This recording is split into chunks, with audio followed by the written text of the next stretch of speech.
New edition of 89. Steve Smith Sr., James Palmer here with you. Steve, I got to look at the shirt here. We got King Hippo. Old school, baby. Initial reaction, Steve, to how things went down in Green Bay. First off, unbelievable attendance and seeing 250,000. Wow. Unbelievable. And really some cool moments coming across that stage. But your initial thoughts on the draft? I believe it went the way we've kind of thought it was going to go with some of these players. A lot of guys who assumed that they would be picked a lot higher. I know I cannot confirm nor deny, but I know it's a lot of first-round draft picks or guys that assumed first and second round that they would get drafted. And so they took out a lot of equity. They started borrowing money from the agents a little bit sooner than what they thought. Wrong draft to do that in. And boy, oh boy, some guys didn't even get drafted. Some guys dropped to the third and fourth round. It was a very interesting, but doing television, I thought it was a little bit boring. It was so like pick. A lot of value picks, a lot of picks where people... And that was this draft, yeah. Yeah, where people would say, hey, we can get our guy, but should we move up? And some teams thought, yes, let's move up. Let's bet the farm to get our guy, because what's after it,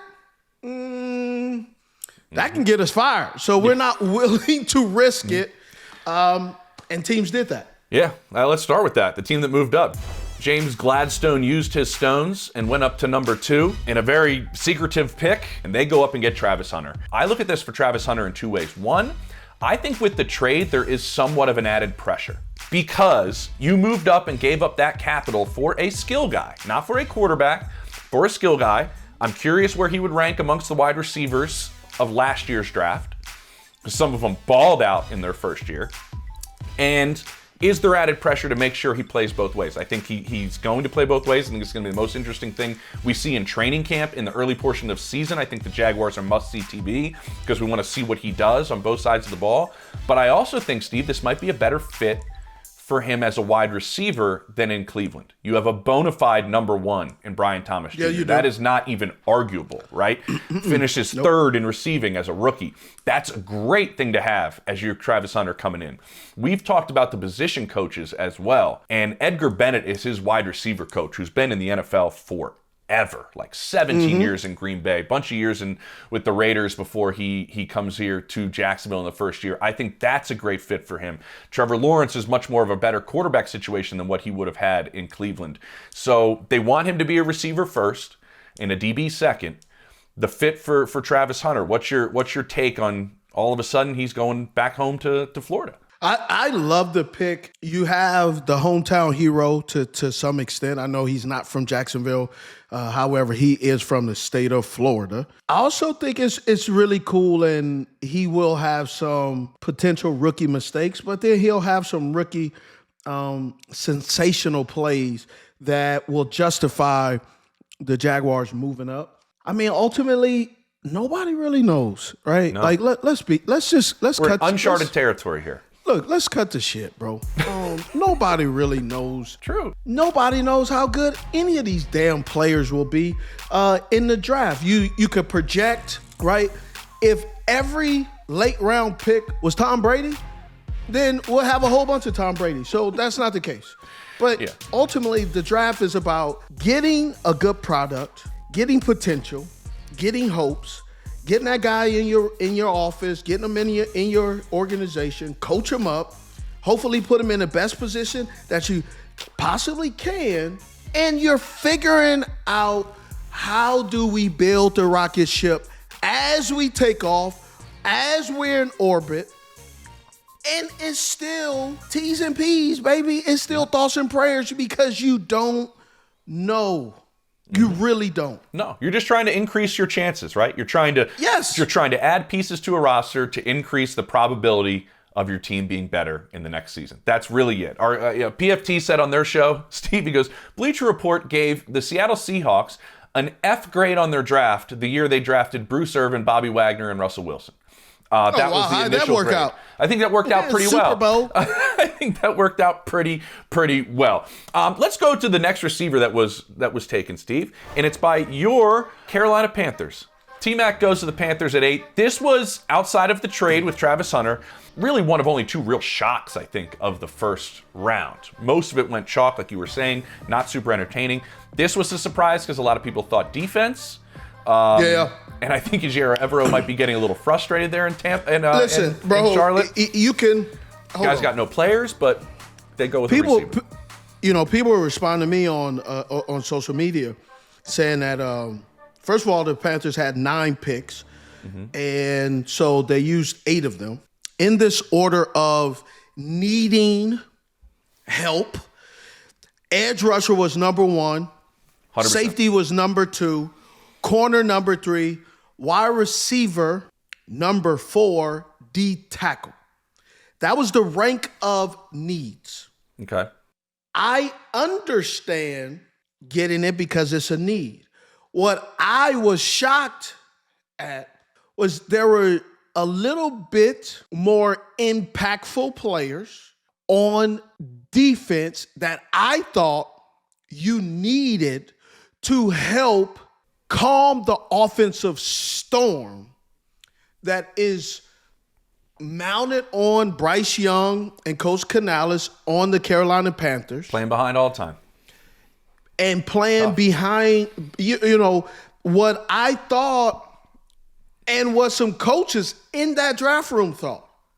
It was like, yo, this is not what we talked about a few hours before the draft. And I talked to several GMs and several coaches, bro, the morning of the draft was calling me, hey, man, what do you think about this guy? Hey, I like this guy, but what about this guy? What do you think about this guy? Hey, call me if you need anything. So I was asking questions, and a lot of teams, and you can see by Michael Parsons saying the Cowboys had thought they were a shoo-in. Oh, I was told directly from the Cowboys. That was their dream pick at 12. They wanted T-Mac. That was their dream pick at 12. That was where they were going to go. Because they assumed that some of these teams before them, the Saints, they needed a corner, they needed a quarterback. They needed tackle, and they went there. The Panthers, they needed an end safety corner. Jaguars needed a D tackle, but they did some funky stuff. The Patriots needed an O lineman. 49ers needed a D tackle. The Bears needed an O lineman. Saints needed a corner or O lineman. So it threw me off because now you got some good picks later in the round, some what they call value picks. But when you're looking at this defense who gave up a ton of points, you don't really want to add value picks.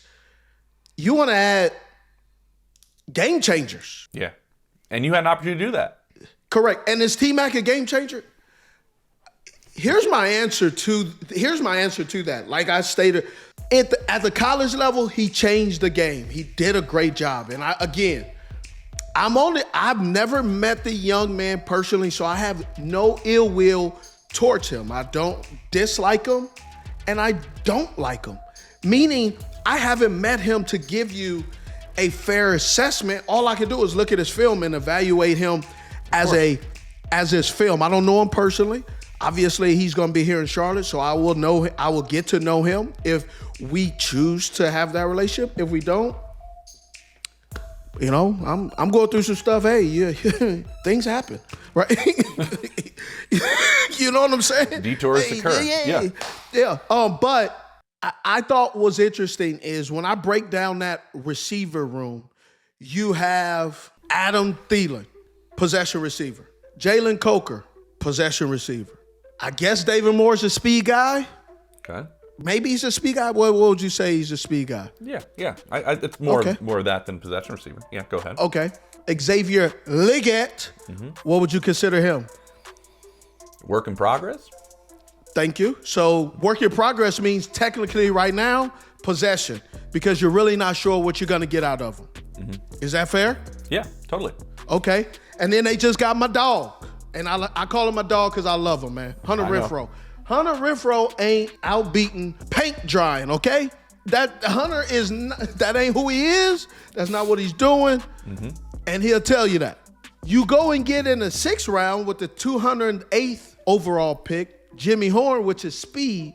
But prior to 208th in the 6th round, you drafted what you already had in the room. And I was shocked when you have a Matthew Golden with speed. I mean, you had Higgins, who went later. So it was just a lot of things in my evaluation process that I'm looking at. I don't look at these players good or bad where I like them.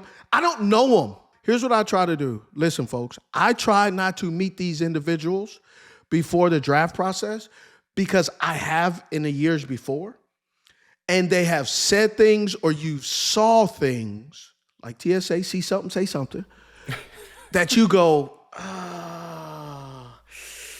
yeah, I kind of see why he dropped, or I kind of see what they mean. And so I try to stay out of that personal game because people assume like they do. Oh, I heard the list of Steve dislikes him because he's taller than him. Dude, everybody's taller than me. Steve hates the NFL then. Hey, Steve doesn't like him because he was drafted before him. I was drafted 76. A lot of people were drafted for me. Steve is jealous of his career. I have several injuries and line of duty checks I'm getting that tells me I don't want the batter and bruises and the scars and the screws and the bolts that I already have in my left side of my body already. And for some people that don't know, I had a C4 burst fracture in college, so I broke my neck in college. So I'm not jealous of being there. And in a few weeks, I'm gonna be 46. I ain't trying to get my old 46-year-old ass out there trying to play. I barely am hitting a 9-minute mile, okay? I am not trying to run around. I like to chill, bro. I really do. I get it. It was funny, I'll say this. Remember when we were at the showcase and we were talking to Jimmy Horn Jr.? He was like, I think the Panthers are going to be the move. Do you remember that conversation? I do. Yeah. I was like, we were talking to him. He was like, I think it might be Panthers. We were like, oh, yeah. So, fast forward, now he's there in Charlotte. So you guys can hang out. These are a couple of thoughts I have. They weren't really in on T-Mac, to my understanding, until later in the process, which is kind of interesting. The interview, the visit there didn't go great, to my understanding. They gave him the benefit of the doubt because he'd been doing a bunch of interviews, but I'm just piecing all these things together, which is still interesting that they still picked him at 8. I think they followed up with a Zoom of some sort or something, and then it actually went a little bit better. But then there's some people that know, some people that was able to give a little bit more background on his personality. You know, when you want a kid, you can convince yourself. Well, it kind of sounds like that a little bit. Of what you the why and the what. That happens. I mean, hell, Richard Williams stood on the table for me. Mike McCoy stood on the table for me in my draft process because I was a knucklehead. So that isn't unusual. Yeah. No, it's not at all. I'm just kind of describing how the process went. And the other part that I do think about, and I go, what did some other teams with young quarterbacks do? The Patriots loaded up on everything to help out Drake May. The Bears did a whole bunch to try to help out Caleb Williams. Maybe this isn't the worst thing in the world to try to load up and help out Bryce Young as much as you can, because at the same time, Steve, we have to remember what they gave up to get Bryce Young. This needs to work. You need to make sure that it can work. And if you want to try to make him as successful as possible, maybe you do what some of these other teams are doing. Hell, the Texans drafted 2 more receivers to help their young quarterback in CJ Stroud. So they saw, I think, a little bit of a turn of the corner for Bryce Young. I think we all did in the back end of the season. Yeah, we all did. Yeah. And which was really fun to watch. And maybe you go out there and you do help your young quarterback. But I think this is going to be a camp that I think you should just get in the car, drive on over, Steve, and see what's going on with these reps in this group, because I'm fascinated to see how they divide this up and how this competition goes with some of these young guys that are going to be there. So that's a really, really interesting one. It really is. All right, Steve, your second wide receiver on your big board was Emeka Egbuka. He goes 19th overall, second wide receiver taken to the Bucks. I find this one surprising. Kind of surprising. Yeah, they had but needs. Not surprising. Yes, I see it from both sides, and knowing Jason Light the way I do, it makes sense, but also surprises some people because of some of the defensive needs. But is this the best wide receiver room in football? It might be. Seriously. I thought about that this morning. I was like, folks gonna get mad if I answer this question, so I plead the fifth. It might. So that's worth throwing out there. Like, I plead the fifth. Well, the Bucks, who they had, they needed linebacker, corner, edge, safety, and O lineman. Now, me and you were talking offline, and I thought this isn't a play replacing someone. This is a play for insurance in regards of Mike Evans, what I believe has 1 or 2 more years of contractually being obligated to where his age won't be an issue, right? And what I mean by that is when you sign these contracts, you have that guaranteed money. It gives you a runway and it gives you the tolerance. The team it gives them tolerance to say, yes, he's older. Yes, he's lost some speed. He may have dropped a pass. He may was tardy. He was made late. Don't matter. We paying him $16 million, so we stuck with him. And that's just how it works. That's the business of football. But Egbuka, he doesn't really fit in to replace Mike Evans because Mike Evans is, one, first of all, unreplaceable. And two, he's a Hall of Famer. He also is a different type of runner Very much. than Egbuka. Mike Evans has that ability to, he's not fast and he's not slow. What he does that a lot of people don't do is whatever speed he gets to, he's able to maintain it consistently. And that's the difference. Strides, man. With Mike Evans that's helped him is you have some people, they start off fast and they start to teeter at the end. You got some people who speed up and get stronger at the end. Mike Evans is hit, if he's 0 to 7, he's 7 a whole way. And that's very, very difficult to do, but unique. And that's what has helped Mike Evans. Chris Godwin, with his injuries and his contract, you have him where he can play inside or outside. Then you have McMillan, who's shown over last year that he can play outside. And then you have Palmer, who's the speed guy. He's the deep level, third level guy. He's going to put the pressure on the defense. So Egbuka kind of slides in as a guy who can contribute, who can do a few things, but you're not relying on him to be Mr. Everything. And then they go out in the 7th round and get Mr. Lightweight himself, Tez Johnson. So hopefully he can get back to what he was about 2 years ago when he was playing outstanding and started to pop off the film when Troy Franklin and him were out there. So, and Justin Herbert. So that combination was that was surprising. But Todd Lyles, he does a good job. He always sees the light at the end of the tunnel before anybody even opens up a flashlight, and he's been doing it for years. And so it's hard to question what he's doing. Is that your own saying? See the light of the tunnel without turning on a flashlight? I've never heard that before. Yeah, I mean, I got a whole bunch of them. I don't know if they always make sense, but it's whatever. That one made sense. I think if everybody's trying to make sense of this pick, Steve, I look at it from a couple reasons. One, he's entering a crowded wide receiver room. Who in the first round could you take that could understand a crowded wide receiver room better than Emeka Egbuka?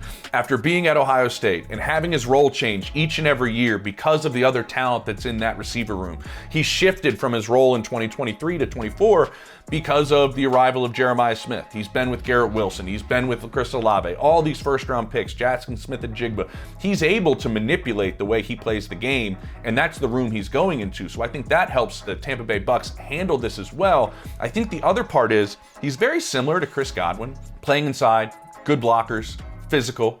I'm kind of fascinated to see what they do with 3 wide receiver sets and running out of that, because they can kind of, like, if you go back, this is an offense that is very similar to the Rams. It comes from that Sean McVay world. And when they used to have Cooper Kupp and Puka Nacua rolling out there, like, that was some physical wide receivers, right, that help you run the football. And so I think I'm interested to see putting them on the field at the same time. And so I find that part kind of fascinating. I think it spreads it out. I think it actually does help Mike Evans maybe get some more one-on-ones. I think it does help some other guys to have some better opportunities. I think it helps them run the ball. So I actually do like the pick. I know a lot of people were kind of curious about it, but I think this is a guy that's going to be thriving because of his versatility and able to move around it. And also going to Florida for him. Have you seen his golf swing? Oh my God. Smooth, huh? It's unbelievable. He's like a 6. He's like, ooh. And he just started playing. I think who's a 4? Who's a 4? Kyle Hamilton's a 4. Oh yeah, he's outstanding. He's outstanding. So Emeka Egbuka going to the Tampa area, Florida, and play all the time. All right, Steve, your number 1 wide receiver outside of the unicorn that is Travis Hunter was Matthew Golden. He's a third receiver taken, 23rd overall, to the Green Bay Packers. First off, one of the coolest moments of the entire draft. Mike Murphy going out there. He is going to have to retire as president and CEO of the Packers due to the age requirements that they have written into that organization as he turns 70. And he gets to announce to the Packers fans they're taking a wide receiver for the first time in 22 years. Matthew Golden was not even alive the last time they took a receiver in the first round. And now he gets to come across. Awesome scene. This is competition, Steve. This is now going to be competition in a room. You don't see it. You say, this is number 1, let's go. It's the number 1 wide receiver on their roster, not necessarily because all those other guys aren't very good. They all bring different things to the table. However, I think Matthew Golden has what some of these younger guys don't have, which is the complete arsenal in his route running game. I see Matthew Golden, my humble opinion, is Christian Watson is a guy that they really like, they love, but unfortunately he's not available. Second half of the year, he'll probably come back too from the ACL. Yes, second half of the year with the ACL, but prior to the ACL, he had hamstring. So that was a lingering concern. And unfortunately, with injuries, next man up. So with the next man up, you look at that and you say, oh, well, Golden will be there. Well, they also get Savion Williams from TCU. So another guy who has a specialty in getting him the football. When you look at Matt LaFleur's offense with the Green Bay Packers, and I'm closing my eyes because I could just visualize the wide receivers. This is the offense you want to play in. You've said this before, right? A little bit. Yeah.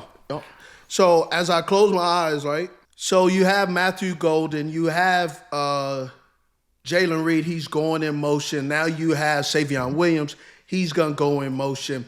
Matthew Golden outside, Romeo Doubs outside. They have a few other guys, but those guys are 3rd and 4th. All of a sudden, now they bump down to 4th and 5th.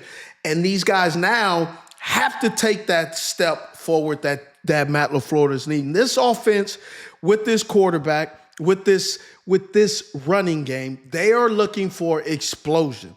When you look and watch the Green Bay Packers last year, there were a bunch of young guys who had a lot of potential, but at times they did not always show up in a consistent way, which made Jordan Love not show up in a consistent way. Yes, he sustained some injuries, but a lot of times he was sitting back in the pocket waiting for guys to develop because of how they run their different offense, how they do a lot of motions, looking at mismatches, getting guys open. This move says that they're looking for a guy who can get across the field, not have to get him open, but he can get open.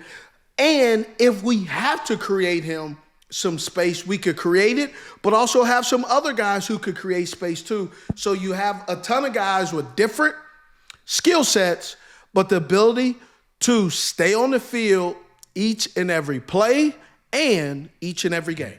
I like that. And they had the opportunity to trade back. They thought about it, but then Matthew Golden and stepping into that number 1 wide receiver spot, I'm told, was too enticing to pass up. So they ended up staying, even though they debated about going back. I like that you mentioned all these different weapons, because my understanding of this situation is this. Because of everything you mentioned and all of those guys, what does it allow Matthew Golden to do?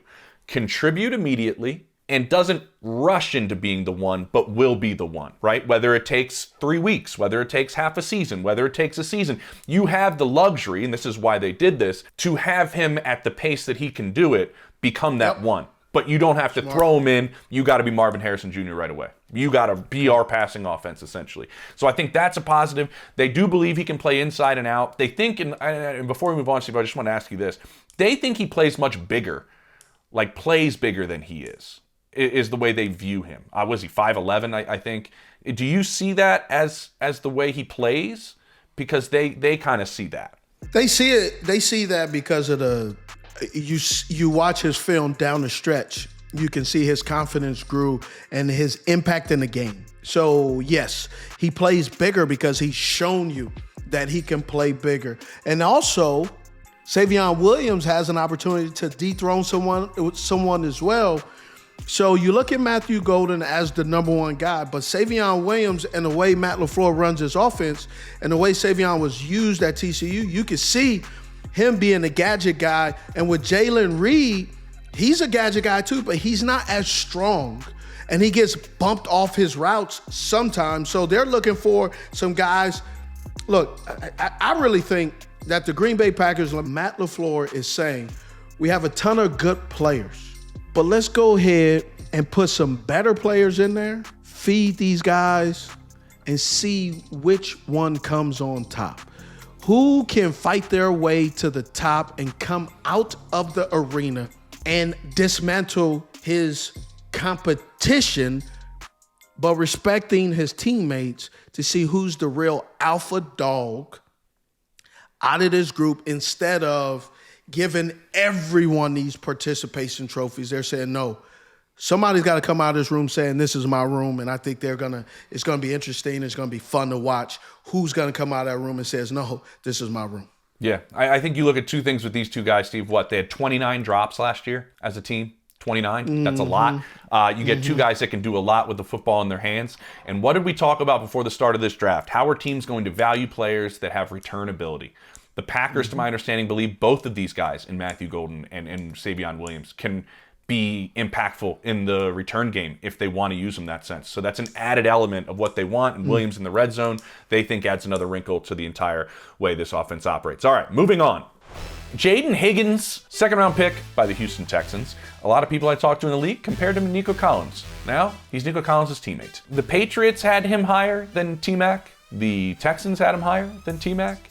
Some other teams had him higher than T-Mac. I believe you had him higher than T-Mac. Your initial take right now on Jayden Higgins landing in Houston? I was surprised, but I also like the pick because, he instantly adds some depth to your roster of wide receiver, especially with how Houston has sustained so many injuries. They had, Robert Woods is gone, even though he was, late third or fourth or fifth on the roster. He's gone now, signed with the Pittsburgh Steelers. He's gone. You had John Meacham II, who has dealt with some illnesses, who hasn't really kind of stepped up.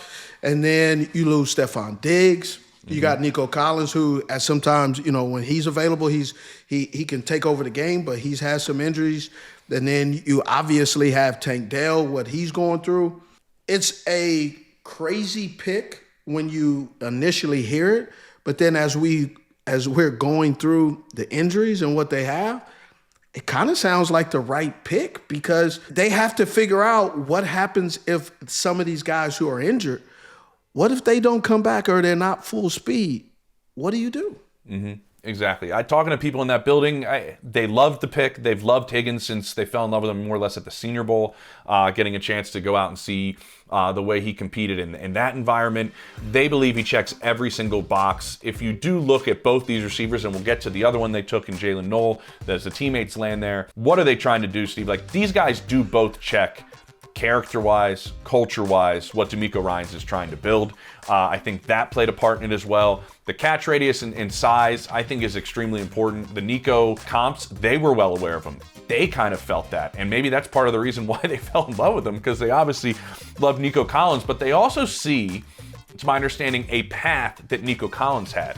When Nico came out, there were people going, there's a lot of potential there, but it wasn't instant, right? It was a slow burn to get to where he's at now as one of the better receivers in football. And they think that similar type of process could happen for Jayden Higgins. Nico wasn't originally like a super physical receiver when he got to the league.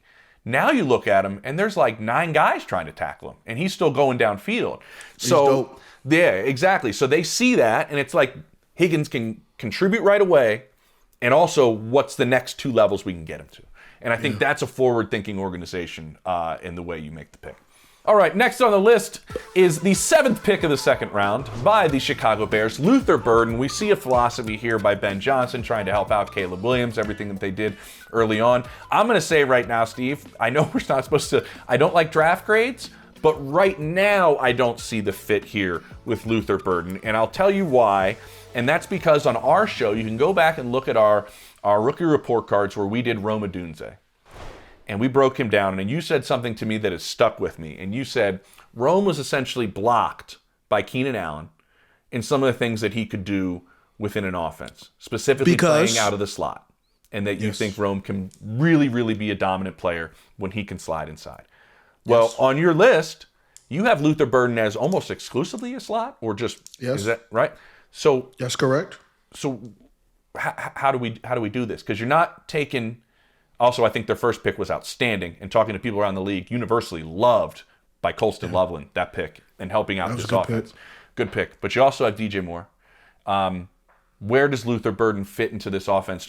We haven't seen it yet with Ben Johnson, but what's your initial thought? This is an interesting pick. Yeah. Because they're going to play outside with DJ Moore, but he's going to move around. You got to set some plays up for him. Cole Kmet, you got to set some plays up for him. He's a tight end. Luther Burden III, he's a guy that's going to primarily play in the slot. Yes, he could play outside. I think they look at his speed, and they're going to say that because of his speed, we can line him all over the field. Ben Johnson has done a great job with utilizing all of the people on his team when he was with the Lions. A lot of pieces. So I can't necessarily sit here and say I know for a fact. I just know that this will affect someone, and I'm not sure who, because you have an offense where is Luther Burden III looked at as St. Brown for the Lions in this offense, where he's moving around in the slot and everyone else benefits outside. I'm not really sure. I don't know, but that's my first initial thought. And then also I found out that Luther Burden's dad played basketball at the University of Utah. So I did not know he's in a Utah family. But that's awesome. I'm just interested in how this is going to go and see how Ben Johnson is going to feed all these mouths, because he got some pretty good players on there. So it's going to be interesting to see how it works out. Yeah, that's interesting. A little nugget about that, actually, by the way. I was talking to a receiver coach about Luther Burden. He said, his dad, obviously great basketball player. He goes, his opinion, personally think one of the reasons why Luther is so good with the ball in his hands and the way he's able to make a guy miss, foot in the ground, do all this stuff is Luther was a really good point guard in basketball in high school. And always having the rock in his hands at all times kind of equates to how he moves on a football field when he gets the ball in his hands. Now just add that other aspect of it. Yeah, and the other part I'd add is Ben Johnson is able to use all these other pieces. The other thing he did all the time was 12 personnel up there in Detroit. And I'd like to see Cole Kmet and Colston Loveland on the field at the same time and make things a little complicated and find different ways to also protect Caleb Williams with maybe going big once in a while. But to me, well, then how do you get the other? You're not taking Rome off the field. You're not taking DJ Moore off the field. How does this all work? It's going to be interesting. But they saw something, and they take him at the top of the second round. But when the ball is in his hand, Steve, though, he is electric. Steve, this was the 13th receiver on your board as we move on here. This is Tre Harris, but he is taken now the 23rd pick in the second round by the Chargers. We knew that they wanted to get somebody that could probably play outside, help out Ladd McConkey, who was essentially their passing offense this past year. That's who he was. By the way, I love their pick of Amarian Hampton. I think they're still going to just run the football like crazy, and they got Najee Harris in free agency. I mean, they're just going to... I'm curious what Justin Herbert's attempts are going to be. I think they are. They did just get better. These were so, Harbaugh picks. Ideal. There's an ideal Harbaugh picks. Crazy. And so what does this do for Quentin Johnston, and what does this do for the offense and Tre Harris fitting in? Hopefully it takes a little bit of pressure off Quentin Johnston. That's what I kind of see it as. He was a top 20-something pick a few years ago. There's this huge expectation on him. And we saw a little bit, in his rookie year, inconsistency. But I think he kind of came into his own last year, utilized him more as like a big tight end in the slot, where they got outside themselves when they put him outside, and outside a little bit sometimes exposed his inability to be consistent. But I believe that with Tre Harris, it can make him more comfortable, more consistent. And you can see that the Chargers with the new regime is now moving forward, trying to have some depth.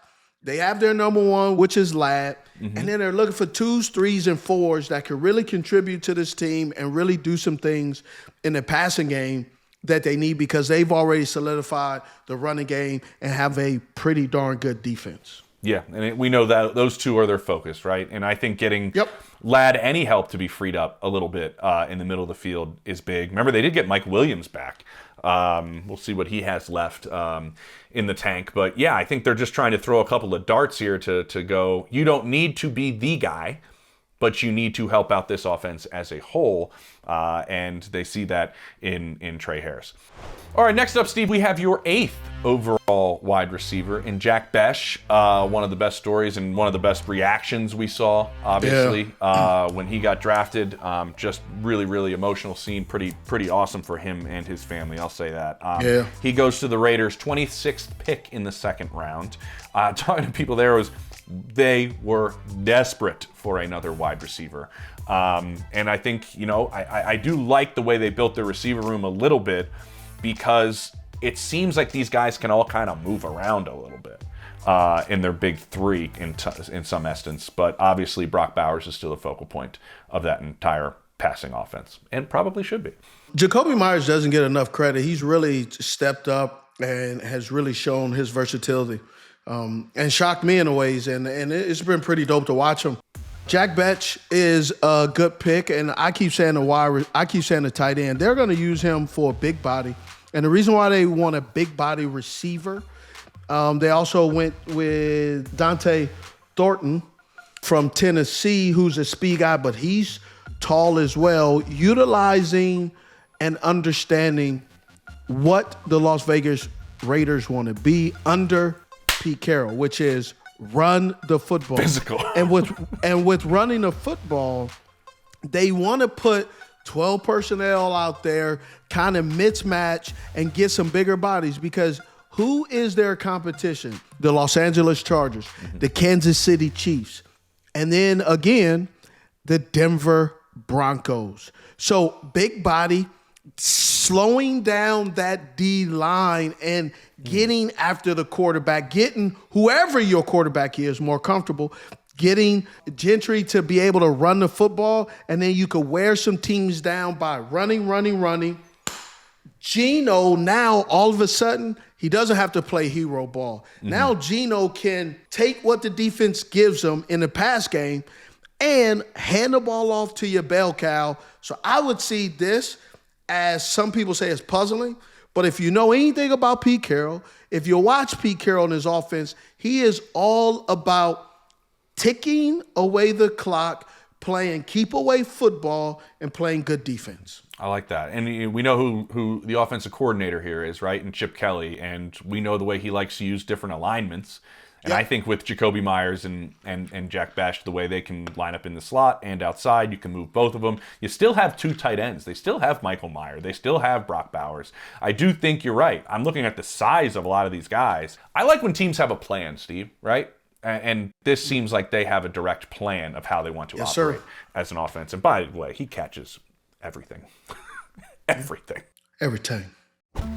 This episode of 89 is brought to you by BetterHelp.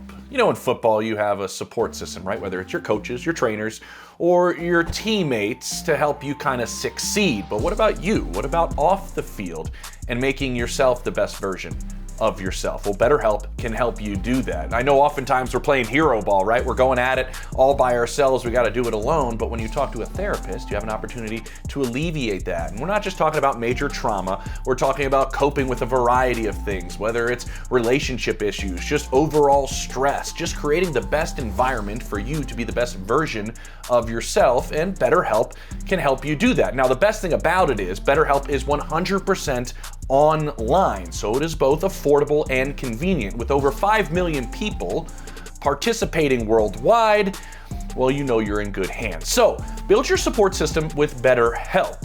Visit betterhelp.com/89 and get 10% off your first month. That's BetterHelp, HELP.com/89. All right, moving on, Steve. Your 6th wide receiver and a favorite in a lot of the hearts of the people I've talked to around the NFL, the pick of Kyle Williams. All the teams I talked to when we were doing our breakdowns and remember, go back and look at all of these individual breakdowns that we've done of these players, which are popping off right now. Hit that subscribe button. Man, this one has blown up in the New England area because it has been clicked on repeatedly as Drake May gets a weapon in Kyle Williams, the 5th pick of the 3rd round. Some people thought this guy would be a 4th, 5th rounder. But then he took 1 million visits, to my understanding, Steve, and every visit he took, teams were like, yeah, I want that guy in my locker room. Like, I want that guy on my roster. He has that vibe to him. And I know you know him. I saw a picture that you took with him on the socials. You comped him to yourself. So I want to ask you, to me, he seems like a Mike Vrabel guy. Would you have been a Mike Vrabel guy if he was your coach? I mean, I'm a Mike Vrabel guy. Vrabel. You played against him. He's a little grumpy sometimes, and so am I. So it would have been just got to match up at the same days. But this is a fit because he wants some guys that are edgy. This is a guy who's from California. Right. He's been around the block. He's dealt with some adversity, personally and family wise. This is a kid who just. He wants to go to work. Now, what's interesting about this offense and with Drake May is from Charlotte, and he has that oh gosh, golly kind of personality that people think. He doesn't, bro. He has that. That's what a younger brother does, Steve. That's when you got multiple older brothers. He'll start cussing at you a little bit. He'll out in front of the camera. You know, behind the camera, if he loses confidence in you, he moves on. A true quarterback, and that's what he does. I like this pick because I think outside of Stephon Diggs, this is a young receiver room. They don't have any guys who you can really hang your hat and says, this player we can count on outside of the tight end room because Polk, he had a rough rookie season. Kayshon Boutte from LSU, he's been up and down, inconsistent. This is not sometimes when you get drafted on potential. But when you're on a team for a couple of years, potential goes out the window. Now you just got to prove it. And Boutte hasn't, since his freshman, sophomore year at LSU, he's never really took that step that you go, he's arrived. Yeah. And they're trying to find people who can arrive but not cost them. And now they have a young guy that they really can continue to consistently develop. And I like this pick. Now, I'm biased because I got to know this kid. He's from Cali.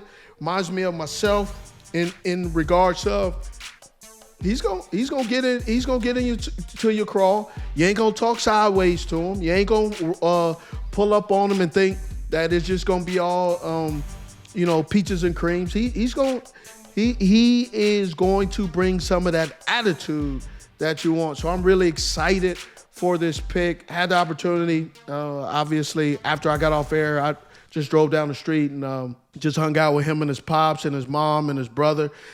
We're just talking ball, like what he could prepare for, what he needs to look forward to.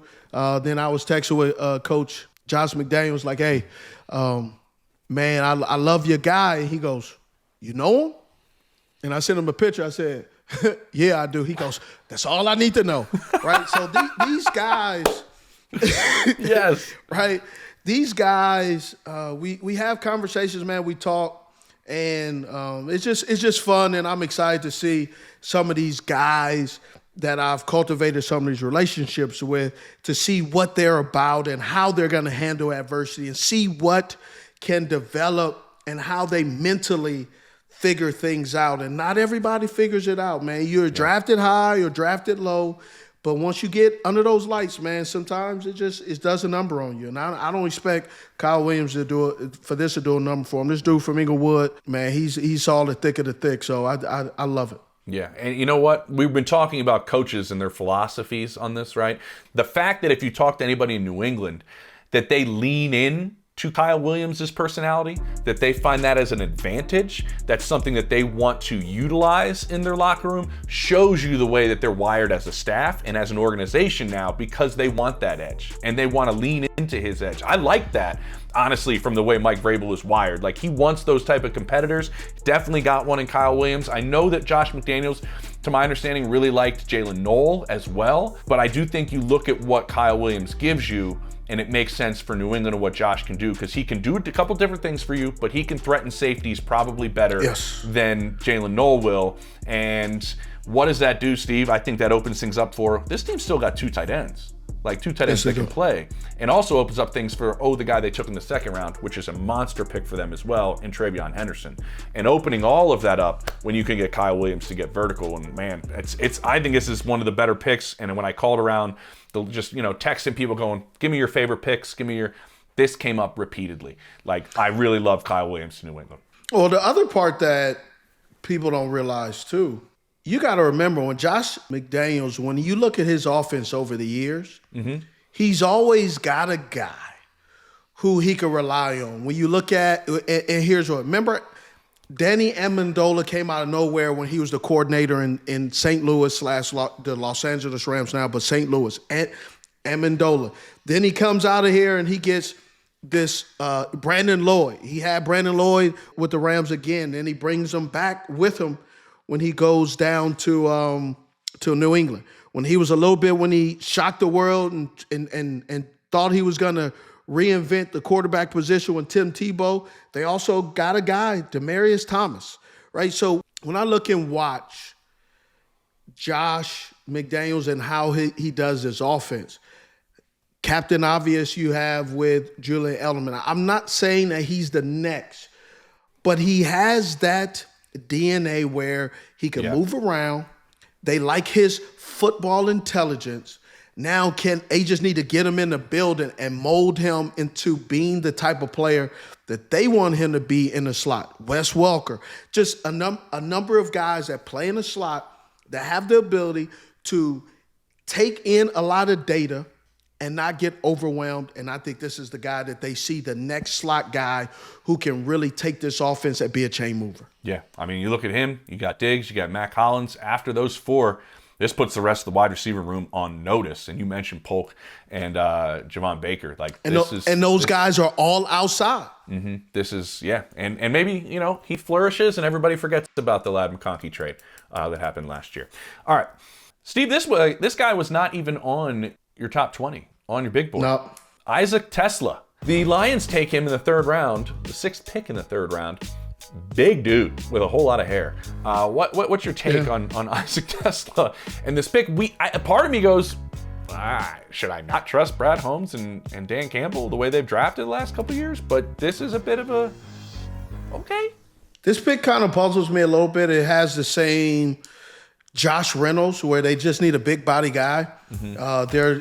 Is this where they're trying to see, hey, if Tim Patrick sustains some injuries, or if he's asking for too much money, or is this a change of philosophy? You got to understand the offensive coordinator is no longer there.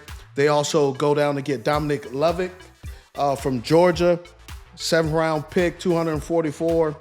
Again, big guy, not consistent either. So I'm interested to see how these guys are implemented into the offense, because we know what this offense were for the Detroit Lions last year under Ben Johnson. This is telling us we're really not sure what kind of offense or how will it change and adapt with Ben Johnson not there anymore. So I'm pretty interested to see how this goes. I think the kid can play. I'm just not sure how he fits into this offense as far as explosive. You got Laporta, St. Brown, Williams. This is a little bit confusing because you got some jitterbugs, a quick guy. Now Teslaa, I just don't really see. He's not a burner. He's a big body guy, so I'm just not really sure and understand where he's going to fit in and how he's going to fit in this offense.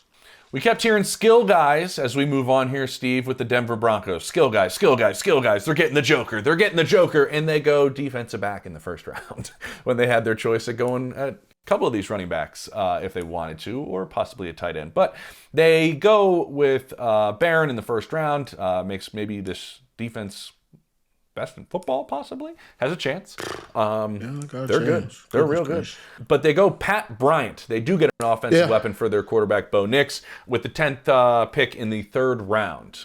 Thoughts on Pat Bryant? When you look at Sean Payton's offense, and I go back in the years, I say, who is this guy? Because Sean Payton, he's very similar, uses the same blueprint over and over and over. To me, Pat Bryant is a more explosive and faster. Devon Henderson, remember for him, number 19 from LSU? Uh-huh. You remember when he was with New Orleans, he had Henderson, number 19, I could see him. That dude was always getting open. Pat Bryant's a more explosive version of him, and that's what I kind of see in this offense that they're missing. You see Mims is he's coming aboard. He's kind of showing what he does well. Troy Franklin is still getting his feet wet, really just trying to work through the pressure and the press that sometimes he doesn't do as well, but he's figuring that out. They got a great wide receivers coach that was a former teammate of mine, Kerry Colbert. So I just see this as a plus. And then you get these type of guys or the big guys that you can continue to have a presence in the run game as well. Yeah, that's what I was going to ask you, because we were all looking at receivers and how do you add somebody, and everybody was talking about is Cooper Kupp coming to the Denver Broncos, which they had a slight interest to my understanding, but nothing really all that heavy, and how do you get more weapons for your quarterback in Bo Nix? When they waited till the 3rd round for Pat Bryant, and they also got the running back in R.J. Harvey, who's a darling in a lot of people's minds when I talk around the league, just a guy that can take it, As MJD said, go back and watch that episode. He can make you miss in a phone booth, I believe he said, of Harvey. That's hard to do. Is this, right? Is this a thought of Sean seeing something in those guys mentioned? Devon Vele probably caught on much quicker than Troy Franklin did last year in the rookie season. Utah, of course. And you saw it too, and we talked about it. And you saw him at training camp, I was there almost every day. He made play after play. He was one of the best receivers in camp. Is this kind of a notion of going, I see Vele going like this, and I see Troy Franklin kind of figuring it out, and then priority wasn't as high as we maybe from the outside assumed in what Sean thinks about these guys for Bo Nix?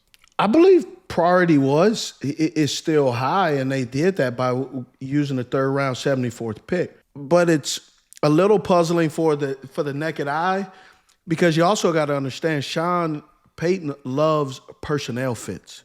So now this adds, he changes personnel like crazy. Yes, he changes so much personnel. So now this allows you to have more quality in the different personnel changes that he does. Now you have a speed explosive guy with maybe a jitterbug, and then you have a low center of gravity with Harvey running the football, and then you can go to Williams. So it just gives them an opportunity to attack the defense with they'll have NASCAR and they'll have caboose, right? The different types of personnel, which means the different types of plays and how they attack the defense. So that just goes right into the mad scientist that Sean Payton is when he likes to draw up all these different plays. He draws up different plays also with different personnel. And so this now gives him that personnel leverage that he's always had when he had Drew Brees and the different types of receivers over the years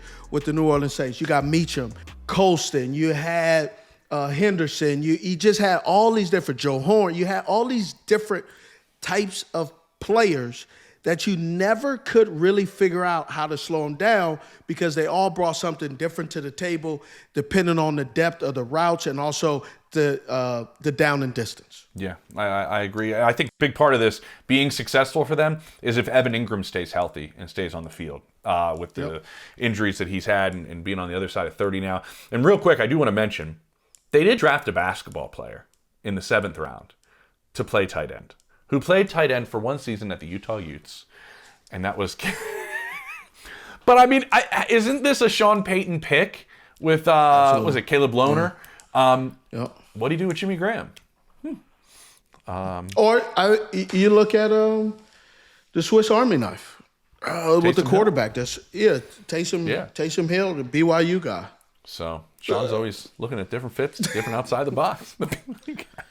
All right, we're gonna finish this up, Steve. Okay. With the other receiver that was taken by the Houston Texans, and that's Jaylin Noel, which I found this really fascinating that we just talked about.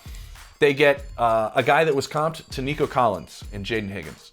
I talked to a number of people around the league when we were doing our draft previews, and Christian Kirk kept coming up as a comp for Jaylin Noel. And now they just have a younger version of each of those two guys added to the room. A vertical threat, not a very horizontally type of slot guy, a guy that wants to be maybe attack the field a little bit further down the field. What I do want to mention is, and this is a little side note, but I know you kind of like this inside baseball thing as well. Matt Campbell, the head coach at Iowa State. Relationships in the league really matter between college programs and NFL programs. Because you get the real. Exactly. How often are NFL teams lied to by certain teams wanting their players to go as high as possible, right? It helps you recruit. To some degree, every college does it. Exactly. I will tell you from my own personal interactions with Matt, from talking to people in Houston and their interactions over the years with Matt, he has always shot them straight. And he always shot me straight. And I do think the way he coaches and some of the kids he coaches were a reason why these picks happened with Houston.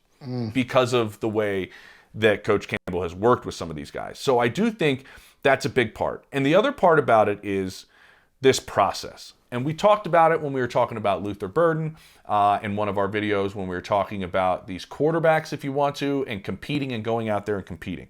They fell in love with this dude when they got to see him at the Senior Bowl. And that's when it was like, okay, let's start diving deeper. Let's start doing a deeper look. So go out there, kids, and compete in these showcases, man, in these games, because it changes the opinion of some teams. What do you think about Jaylin Noel adding to the Houston Texans and C.J. Stroud? I like the pick. You keep getting guys that can be developed, and you don't look at it.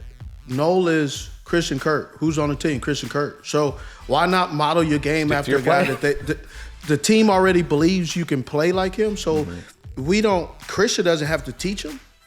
Just watch. This kid, obviously, they pick these players based on what they know, the inside information is these guys know how to study film. They know exactly what they're looking for. They're smart.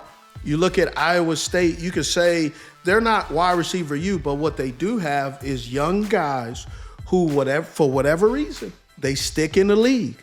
They're not Hall of Famers, but you know what they call? You know what they do? Understand what to do? How to keep their job, how to maintain employment. And you always want some players that can do that. So I think that was smart by their part, and it's good. Yeah, and I think you're right. And what better way, and this happens in Philadelphia all the time, where they go and draft the replacement a year, maybe 2 years earlier than the guy's going to be gone, instead of drafting for need, right? You saw it with Cam Jurgens sitting there for a couple years learning from Jason Kelsey. You saw it with Jalen Carter learning from Fletcher Cox and the way they work it. Christian Kirk's going to be there a year, Steve, maybe 2 years. What better way, if you're the comp, to sit behind the guy that you're comp to for a year, possibly two, and contract-wise it could just be a year, and you slide into the spot. I think that's extremely important. And by the way, with the two guys that they got out of Iowa State, I'll just say this. Asking around, this is like a real dog mentality type player. Like, this is a D'Amico Ryans. We're trying to change the culture of our offense. Our defense has that glass eater type of thing. Our offense needs that as well. That's a part of the reason why they went out and got Jaylin Noel. And I know they called around a bunch, and just because of Nick Casario's relationships, he crushed these visits that he had in other places, and teams were telling the Texans actually that. You got to go, man. We loved our visit. We loved our visit with this guy. So it was make yourself available to everybody, and somebody's going to fall in love with you. And it's the last part on him, Steve. I remember in Jacksonville where the offense pretty much ran through Christian Kirk, and when he got hurt, things didn't work. Is Jaylin Noel the type of player that you could run the offense through? I'm assuming it's still Nico, but what could be the future with Noel, I guess, considering their comp together? That just made my mind kind of think about it. I would think Higgins first, Noel second. Okay. Gotcha. That's what I would think. So, Steve, as we wrap this up here, favorite fit for anybody? You did all this work on all these guys, watched all this film. Anything you're really excited to see when 2025 season rolls around? So I watched all this film. I did all these notes, and read a lot of comments, and people were blowing gaskets, having babies on site, talking about how dare he. Mm-hmm. Some of you guys didn't even get drafted. Okay. So there's 2 picks for me. One, shout out to the Carolina Panthers for getting second generation of the Muhammads, giving an opportunity for Muhsin Muhammad III to have an opportunity to try to make the roster of his dad's team. So that's pretty dope. Looking forward to that. Mm-hmm. And then for me also has to be pick number 133, 4th round by the Kansas City Chiefs. Jaylen Royals with Utah State. I really liked this pick because he is a guy, in my opinion, that they're missing. And here's what I mean by what they're missing. You already know Xavier Worthy is the burner. Mm-hmm. Rashee Rice was coming into his own, but he's known for being a burner. Jaylen Royals potentially has that Juju Smith-Schuster presence who, prior to all the knee injuries and Juju having some wear and tear, that he's a big, sturdy guy who can fight through contact, mm-hmm. who can play big boy football the way they had hoped and thought. That Sky Moore and drafted him, he was able to kind of adapt and implement this offense. And I see Jaylen Royals as a guy who's going to be coached by some fantastic coaches, mm-hmm. who's going to be put in positions to excel. And then obviously his quarterback. And then he can still learn and just observe from Travis Kelce. I just see this as a win-win, and I see this as a 133rd pick that can just come out of nowhere in a couple of years that you can say, wow. And so I can see him being a more consistent, mm-hmm. kind of impacting the game like a Dwayne Bowe did, except keeping him not just having a 1 or 2 years, but I can see him gradually building up and just hitting the league by storm. Oh, I love that. You mentioned the coaches. I talked to one of them. I talked to Matt Nagy about what he saw, and he was like, man, I had so much fun watching his film. Yeah. I can see the feel he has against zone, which obviously teams do that against this team, and that stood out to Nags about the way he can approach attacking defenses in that manner. They're like, he just has a natural feel to the way he can move. They see some similarities to Rashee Rice in his game, and you do see, as we close this out, teams have what they like. They love yards after the catch. They love the yak. And this dude does that as well as anybody maybe on their team. Well, Rashee Rice is like a running back once she catches the ball. But that's what they like. They like yards after the catch. Jaylen Royal brings that to them. And listen, you go 15-2 without your top 2 receivers last year. That ain't bad, huh? They get them back, and they had Jaylen Rose. I also will add real quick, Rashad Smith in the 7th round. They were shocked that they got him in the 7th round. Super excited to start working with him as well. So, all right, that's breaking this down. That's the fits. We're not grading because that's ridiculous, Steve. Look at all my stuff right here. Look at all these notes.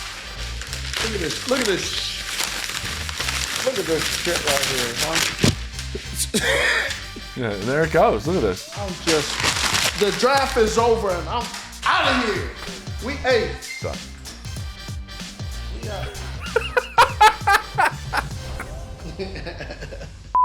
I do love some of these drafting terms. You talk to scouts and coaches nonstop, you hear the same type of words all the time. Oh, he can go now. You always hear that.